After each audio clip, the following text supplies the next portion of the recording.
Hi everyone, my name is Korosh Erfani. I am a sociologist and the author of the book Infinitism. The book of Infinitism is about a philosophical theory that we formulated in order to suggest a new approach regarding the different issues of our world, regarding the social, economic, environmental, sociological issues. And we hope that by taking the idea of the presence and the existence of infinitude in the universe, in the matter, we can find effectively the new ways to handle the different issues and find the solutions for.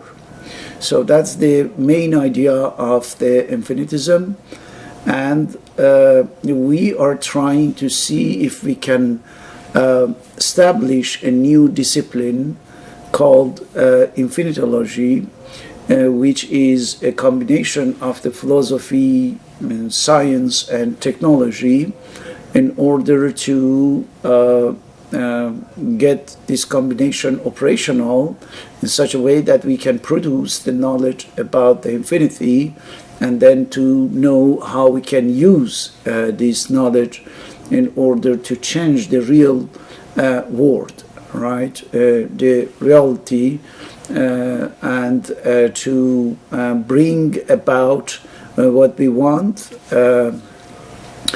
for sure in the frame of a sustainable model of development.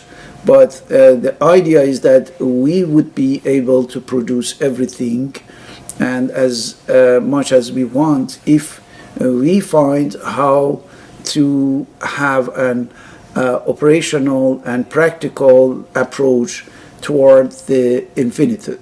So that's the main idea of the infinitism, and we are trying to create the fundamentals of the infinitylogy in such a way that we can finally have this discipline established. In order to do so, we need a methodological framework, and for this we are using the different point of view for understanding what kind of methodology could be useful for a new discipline like the infinitylogy. In order to do that, we started to read some sources, and one of them is the book that you can see here, is the Against Method from the Austrian philosopher of science, Professor Paul Feyerabend, and he is telling us how effectively the method could be good and how it could be bad, which means that in which case the presence and the usage of a method could be effectively beneficial to what we are doing, and in which cases this usage could be harmful and unproductive. So that's why we are going over this book. We are making a critical lecture of this book together in this set of presentations, and we hope that we can get some interesting points for the construction of a methodological framework for our new discipline called infinitylogy. So until now, we got some points from the introduction of this book. Let me once review just the main points, and then we will start the chapter 1 of the book Against Method from Paul Feyerabend. So the point that we already kept from our lecture of introduction of this book are the following. We should not be tied to a specific philosophy or predefined methodology. And I think it would be good to put too tight, right? Too tight, too much. We should not be, right? Because it will be unconstructive, unproductive if we start to emphasize too much on a specific philosophy or methodology from the beginning. Second, we should be rather thinking about methodologies, right, instead of a methodology. So maybe it would be better to think about the plural and several methodology than only one.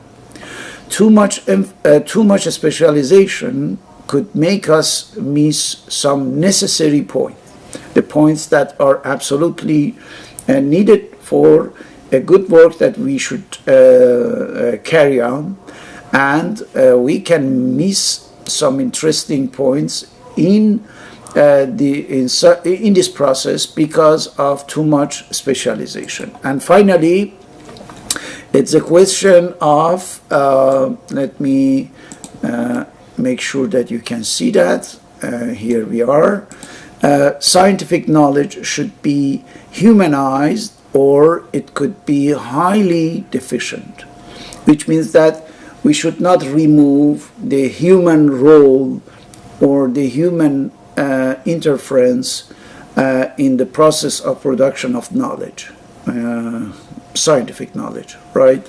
The science should be somehow humanized. And if we think the contrary, we will get something that is completely interesting, very chic, right? Very good looking, but anyway, deficient. So there are also these points. It's necessary to be free in discovery of the complexity of reality if we don't want to restrain artificially ourselves. So if you want to understand the different degree of complexity of reality whatsoever, you should try to have the free hands for that, right? So we should not be afraid of putting aside the law and order methods, right? This is what we see in the official or conventional education system, a huge emphasis on the law and order methods in science. So we should not be afraid. We should dare putting them aside in such a way that we can have an objective knowledge of the reality. So otherwise, that would be negative, and unfortunately it can alienate us. It can bring us far from the objectivity that is necessary to discover the complexity of the reality.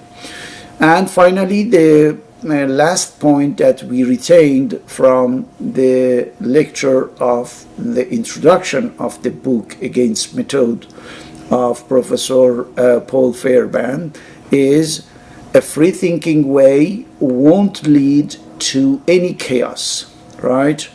The dominant system is trying to make us,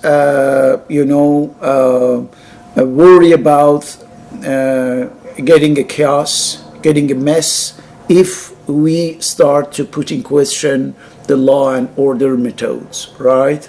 But the experience and the history of science show that it's not necessary to be worried too much, right? Because when we start to think freely, we see that it can bring us more flexibility for discovering the deep levels of the complexity of the reality. And this is what we call the truth. All right. these are the points that we got from the lecture of the introduction of this book Against Method from Professor Paul Feyerabend. And now we go through the chapter 1, right? So in the chapter 1 there is an abstraction. Let's see, just to have an idea about the general points of these chapters. It says, this is shown both by any examination of historical episodes and by an abstract analysis of the relation between idea and action, right? So there are two things that are showing us something interesting. First, an examination of historical episodes, and then an abstract analysis of the relation between idea and action, the dialectical relationship between idea and action. What is this? The only principle that does not inhibit progress, that doesn't entrave, the advance of science, is anything goes. Anything goes. Which means that you can have, that's the just general idea. We will go through the details of the chapter in order to see if effectively our understanding from this abstract is correct or not. But the idea is that whatever is your angle, your point of view on a phenomenon, it could be interesting. It could be useful. So don't be afraid to have a different side from the other people. Don't be afraid to view something differently, right? Even though the majority is looking, at an issue in a very specific and common, similar way, you should be able to, have a different view, have a different vision on that. And don't be afraid about this. Why? Because anything goes. Any method, any approach, any understanding could be interesting and could add one or more points to the building of our understanding and our knowledge. Right? All right. Let's start the lecture of the chapter 1 of the book Against Method from the Paul Feyerabend. Here we are. The idea of a method that contains firm, unchanging, and absolutely binding principles for conducting the business of science meets considerable difficulty when confronted with the results of historical research. So this is just to, confronting two things. In the one hand, a very rigid methodology to understand the reality, and on the other hand, all the historical facts that we have regarding that reality. And you see how complex are these results of the historical research, and how simplifying is the understanding related to this firm and unchanging methodology. And this difference, this lag, is very important for this discovering and understanding better and better our universe, our world. So that's why from the beginning we see that Professor Feyerabend is telling us that don't try to apply a firm, unchanging, and absolutely binding principles for what you are doing as the business of science, right? That's the first point. He continues, we find then that there is not a single rule, however plausible and however firmly grounded in epistemology, that is not violated at some time or other. So,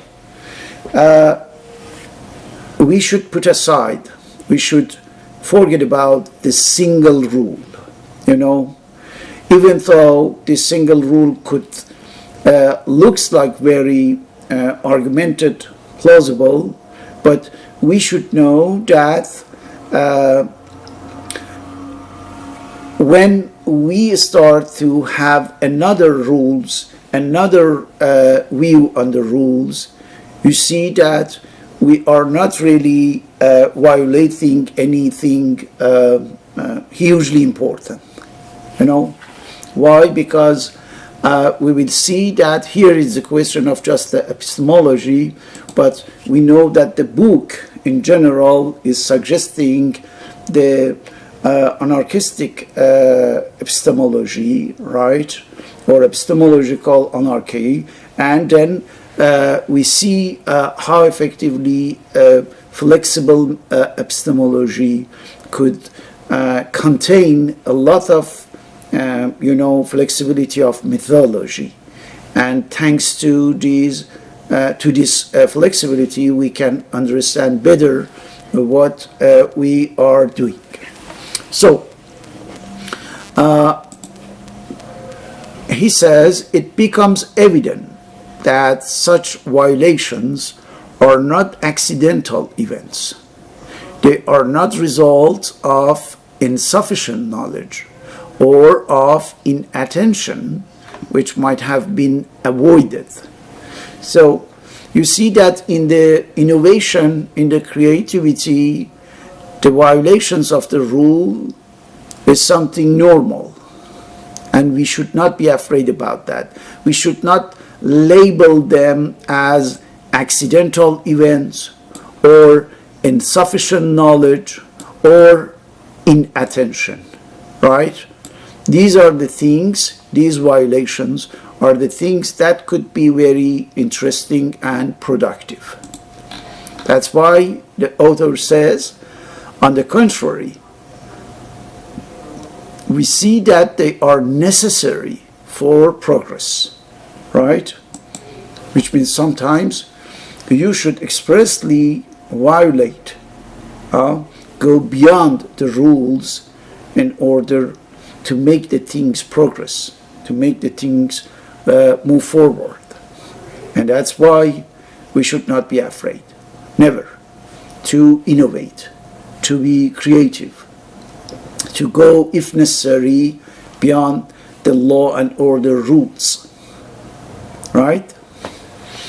So, indeed, one of the most striking features of recent discussions in the history and philosophy of science is the realization that events and developments, such as the invention of atomism in antiquity, the Copernican revolution, the rise of modern atomism, like the kinetic theory, dispersion theory, or stereochemistry, and also quantum theory, all of them, the gradual emergence of the wave theory of the light occurred, how? Only because some thinkers either decided not to be bound by certain obvious mythological rules, or because they unwittingly broke them. So, you want to understand the history of science and all the progress that we had? All right, try to see where the scientist, the innovator, or the creative minds started to violate, start to be in visible violation of the rules, of the past rules, right? And they tried to,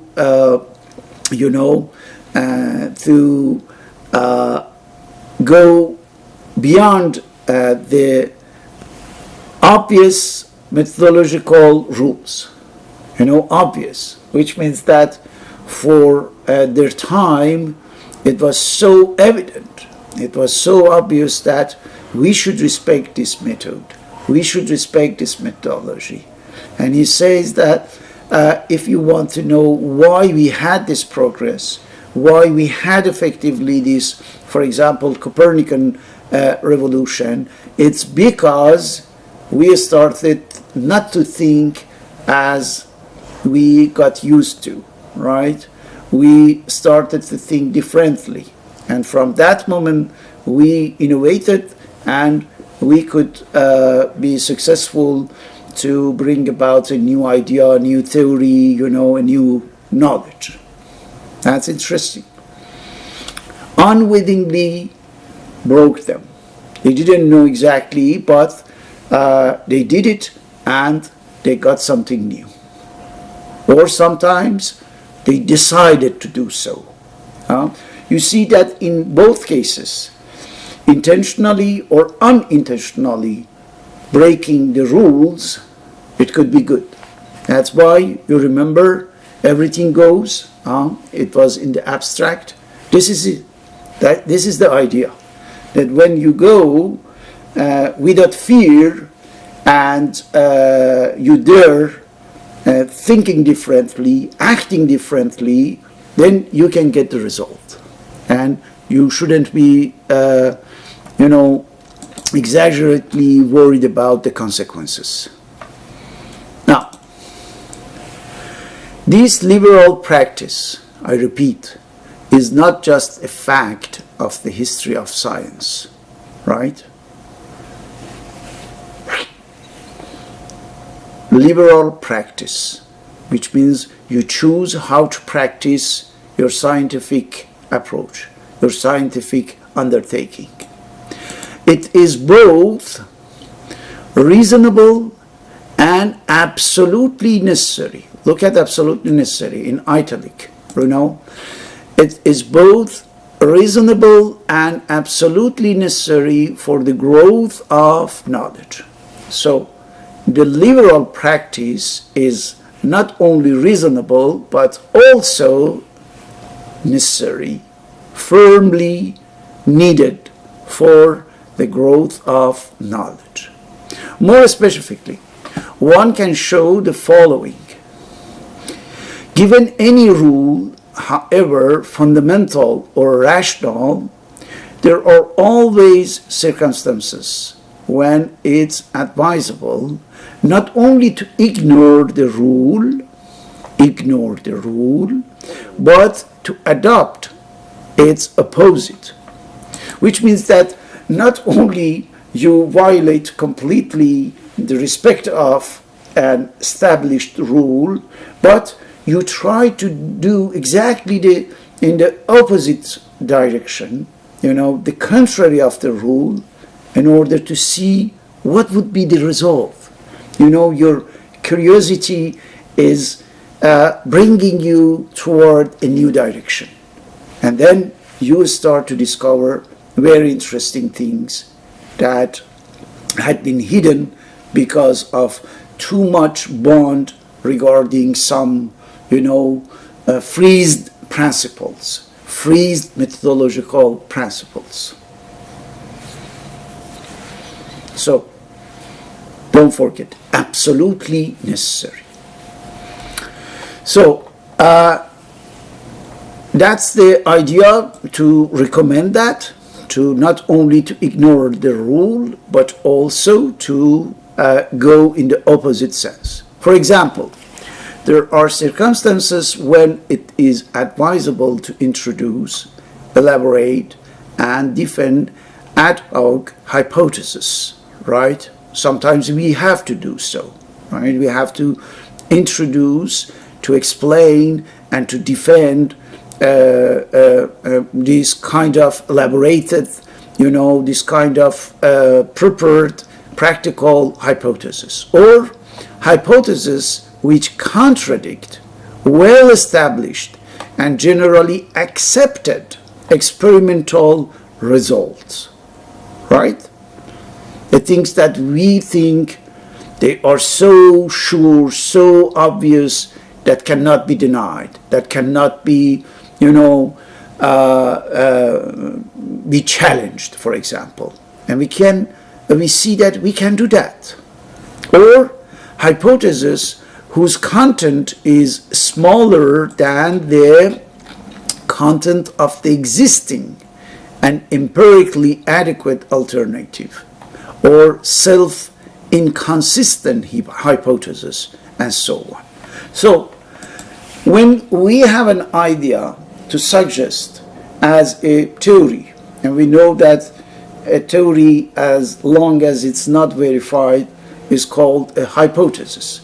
So if you have a hypothesis to suggest about a subject, about any issue, any challenge of the science or something else, so you should be able to do so. You should allow yourself, without fear, without worrisome, to do so. Why? Because even though it's going against the established hypothesis, established theories even, you can get the verification of your hypothesis, and if verified, if positively checked, then you can present it as a theory. And don't forget that as we are, this is what I said in the Persian version of this book. You remember I said that I published a book in Persian on the infinitism, and in this book I said in the introduction that don't worry about the newness of this idea, the new aspect, the new ideas of this philosophical theory, infinitism. Why? Because if you want to say that no, we have to use the old ideologies or philosophies that had been established, that had been discussed a lot, we have to find something there. I said that we had some thousands of years as history to use these ideologies, philosophy, or theories, to suggest a solution and to construct a better world. So we don't have that. We have a world that is in a very bad situation right now, with a lot of social issues, economic inequality, huge environmental risk and challenges. So we should not be afraid to say that all the old theories, philosophical theories, ideologies, and so on, couldn't really bring the good solutions for the problems and issues and challenges and crises that we have in our world today. They couldn't. So that's why we should dare to suggest a new philosophy, a new theory, a new approach. This is what I did by infinitism. That let's work on the presence of the infinity running in the universe, and to see how we can master a part of the process of the operation of the infinitude in the matter, in the structure of matter, and how we can use that, how we can control it, how we can manage it in such a way that we can get a lot of things that we need for our life, for our civilization, for our society, for our today's world. Instead of waiting for a miracle, or a, whatever solution. So we have to elaborate something new and then find a solution inside of our elaboration, inside of our innovation, from our creation. Our creation can result in the new solutions. So this is the idea here. And we see how compatible is what we are doing in infinitism, what we want to do for the methodological frame of infinitology, and the idea that Professor Feyerabend is suggesting in this book. Let's continue. There are even circumstances, and they occur rather frequently, when argument loses its forward-looking aspect and becomes a hindrance to progress, become a barrier, a barricade, an entrave to our advance, to our progress. An argument that had been validated for years or decades or centuries, right? And what we see, that it's not valid anymore, that's not credible anymore, or it could be challenged anyway, right? From that moment, we should be able to say that no, now we need something new, now we need something different. All right.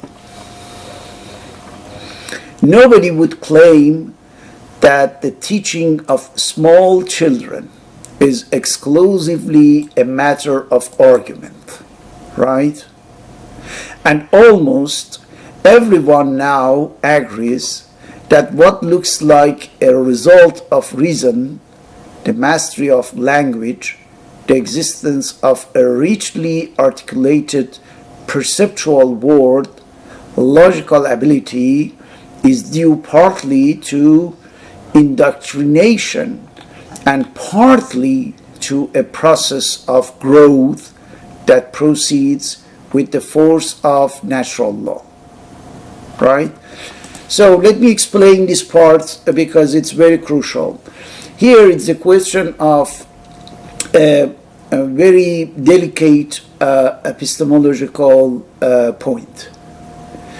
According to what Professor Feyerabend is telling us here, sometimes we think that we are, putting forward an obvious fact only because we could formulate it in a very obvious and evident way, which means that if we think that this argument is good, is valid, is credible, it's only because we articulated it correctly or nicely or goodly, or beautifully.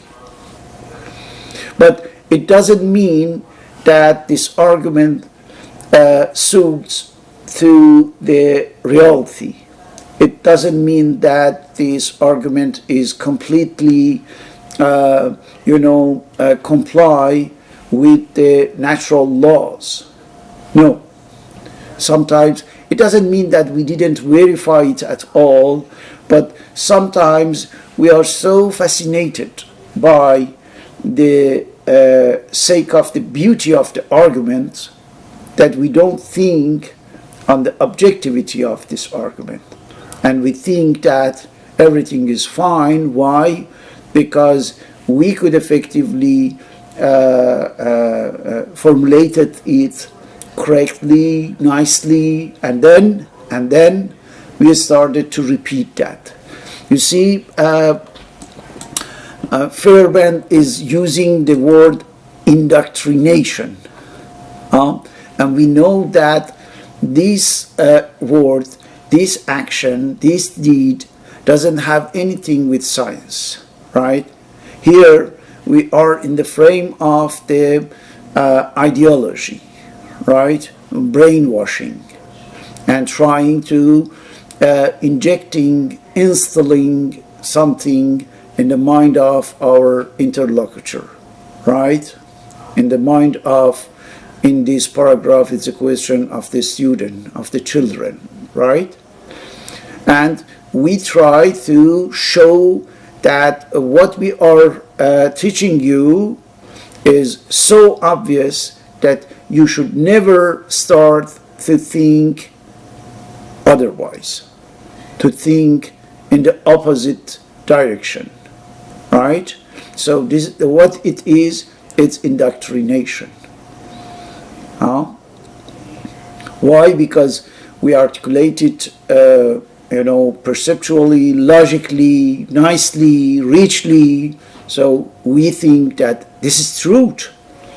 This is truth, and we should believe it. While it's not the case. Look, he says, and where arguments do seem to have an effect, this is more often due to their physical repetition. Physical repetition.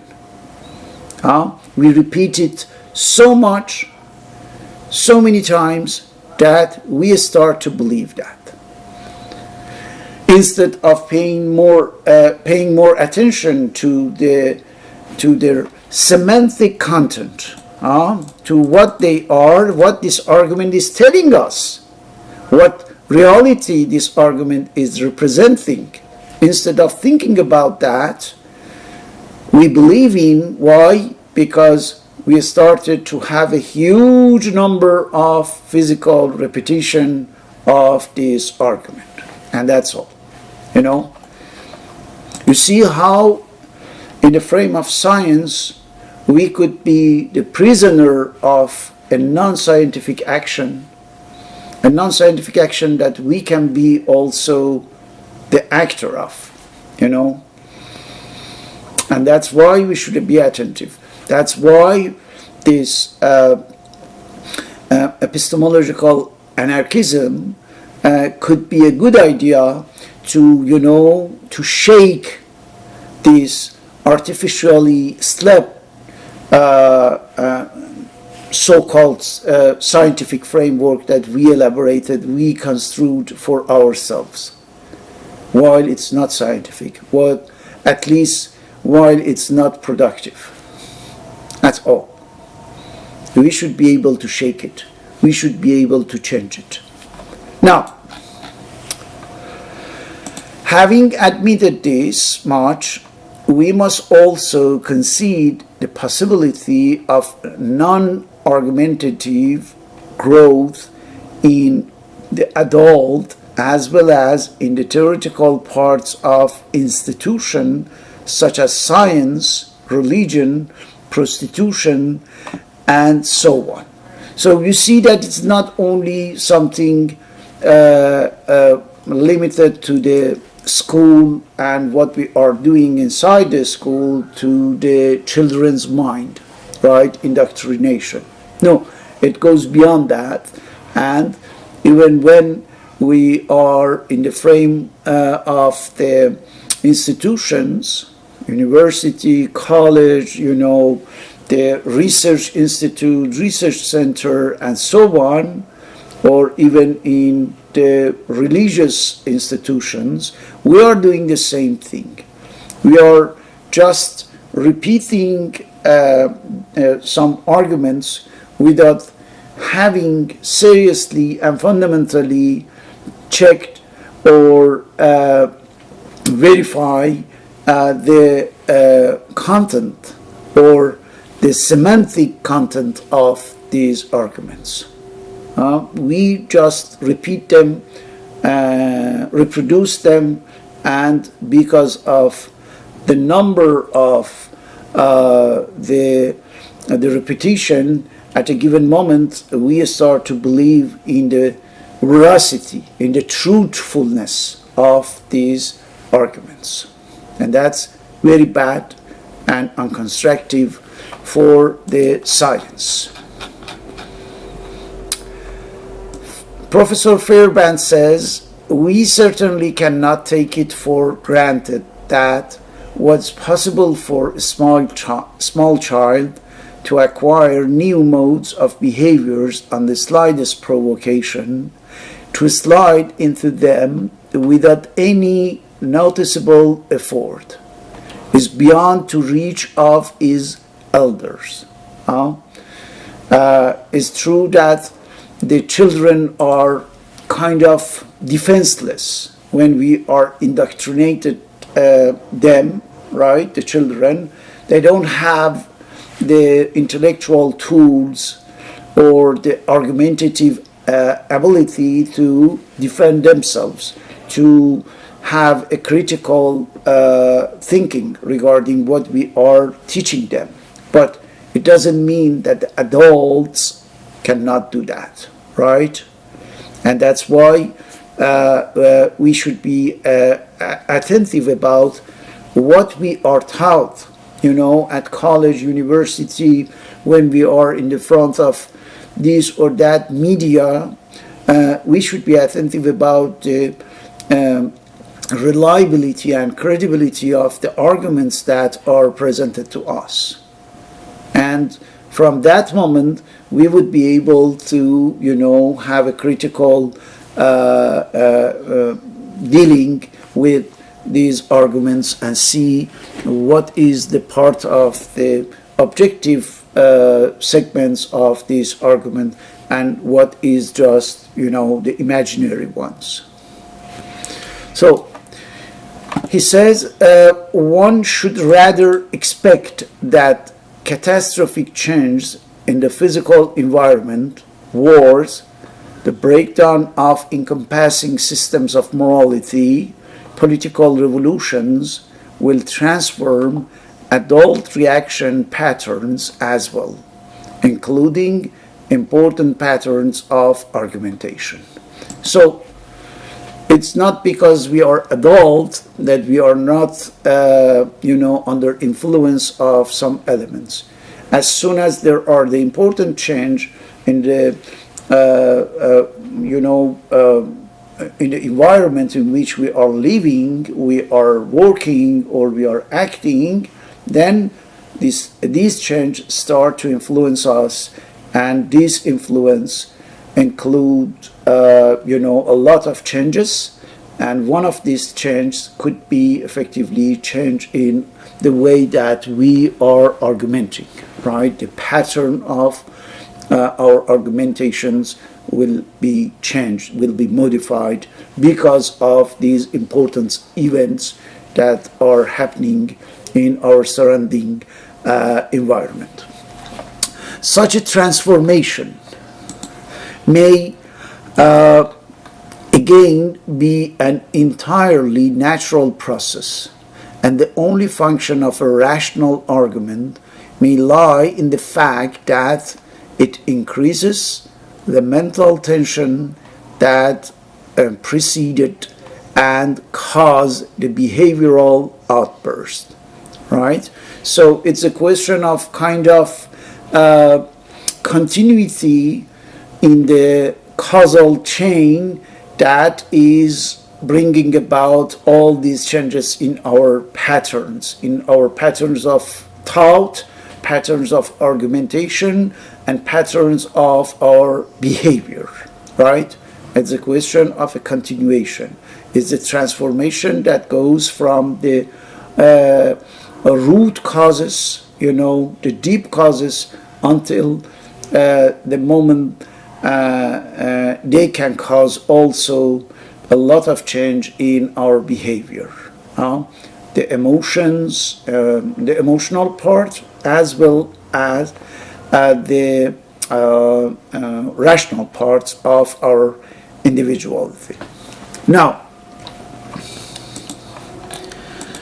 if there are events, not necessarily arguments, which causes us to adopt new standards, including new and more complex forms of argumentation, it's then not up to the defenders of the status quo to provide not just counter-arguments, but also contrary causes.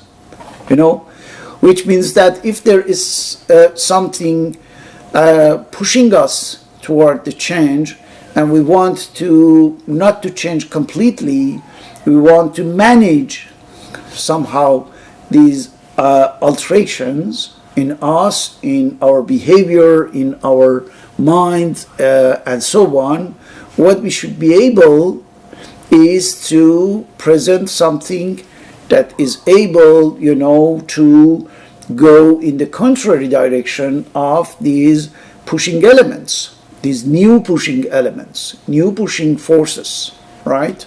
So that's why we should be able to do so. We should be able to present the counter-argument, right, in order to oppose to this new trend, to these maybe new methods of indoctrination that could not suit to us, not be favorable to us.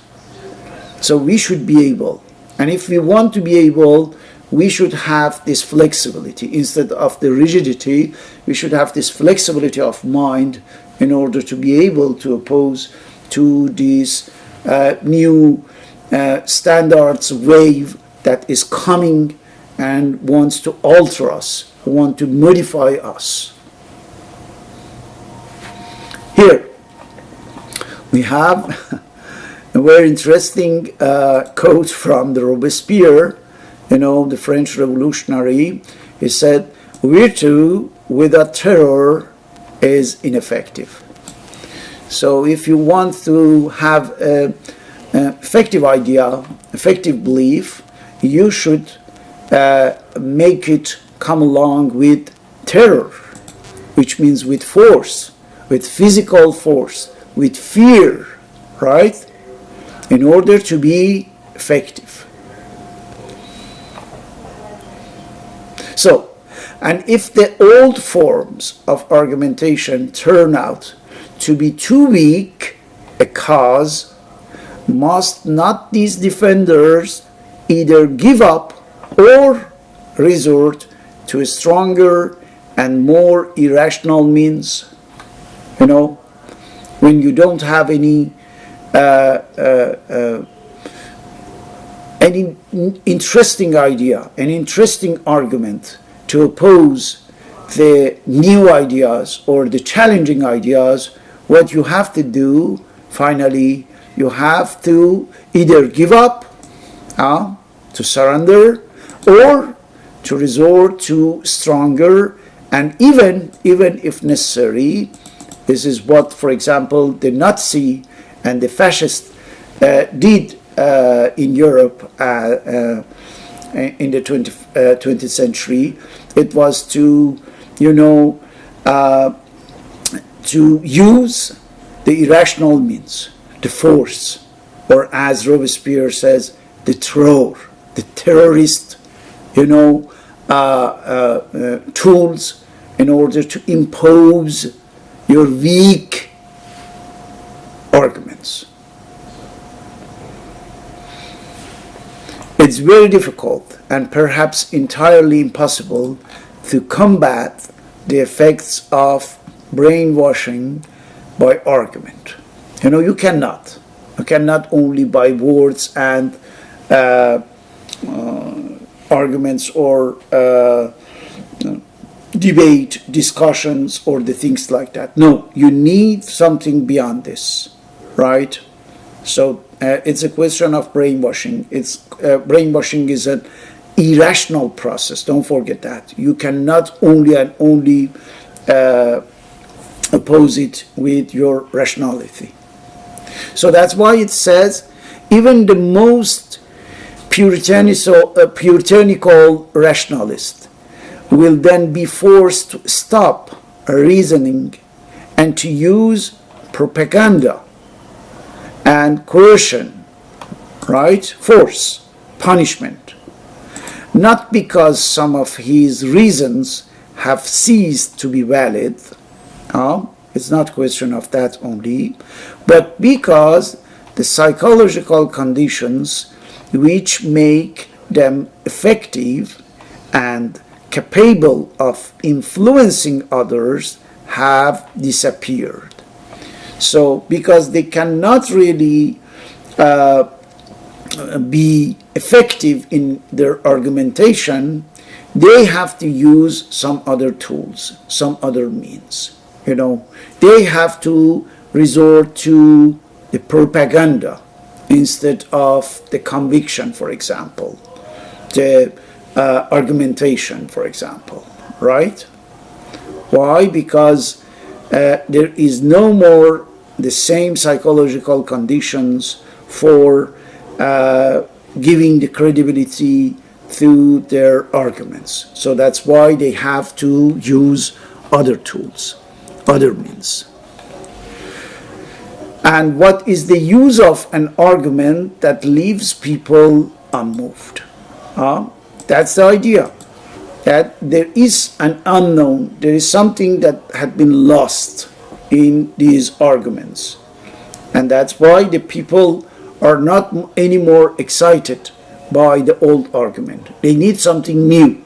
They need something exciting, interesting, in order to move, in order to, make, for example, an uprising or move forward for any cause. So, Feyerabend is telling us, of course, the problem never arises quite in this form. That's the exaggerated or the theoretical situation. The teaching of standards and their defense never consist merely in putting them before the mind of the student and making them as clear as possible. It's not as easy as that, right? It's not in this way. The standards are supposed to have maximal causal efficacy as well, right? When you present effectively your standards of argumentation or so-called scientific standards, what you are waiting from the students, from the education process in general, is effectively that you are causing the efficacy, which means that your action is giving the results, right? The expected results. So this makes it very difficult indeed to distinguish between the logical force and the material effect of an argument. You cannot know exactly what is assuring this efficacy. Is it because your argument is very strong logically, or because you are using a material effect, a hidden or implicit material effect in your argument? And that's why it's efficacious. That's why it's effective. That's why it's causing the expected result or predefined result, right? So, just as a well-trained pet will obey his master no matter how great the confusion in which he finds himself, and no matter how urgent the need to adopt new patterns of behavior, so in the very same way, a well-trained traditionalist will obey the mental image of his master. He will conform to the standards of argumentation he has learned. He will adhere to these standards no matter how great the confusion in which he finds himself. And he will be quite incapable of realizing that what he regards as the voice of reason is but a causal after effect of the training he had received. You see, we are not anymore in a normal educational process, right, where effectively you try to understand the things based on your logical capabilities, your rational ability, and then the argumentation tries to give you more and more details, points, and reasons for believing it, for acquiring it as a pattern. It's not the case. Here, you see that Professor Feyerabend is comparing the situation of the student with a pet that is obeying his master without any question, without any critical point of view. Why? Because he had been trained for that.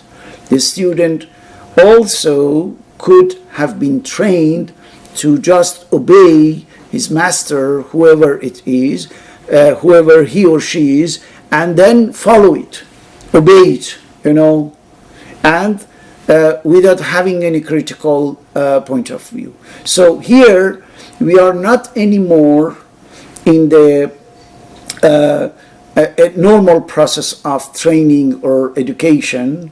We are just in a very clear process of indoctrination.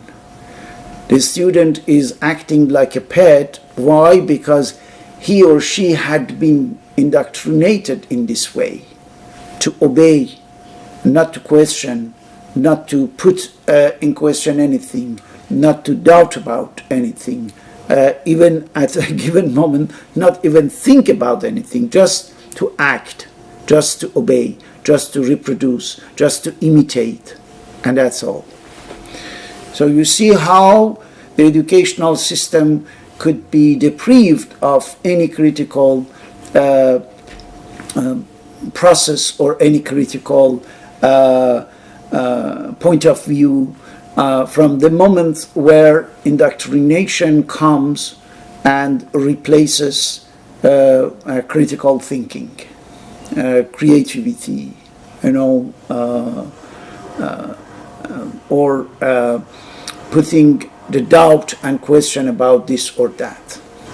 That's the more we see. We are in the case of the ideological brainwashing than a scientific education process, scientific education system.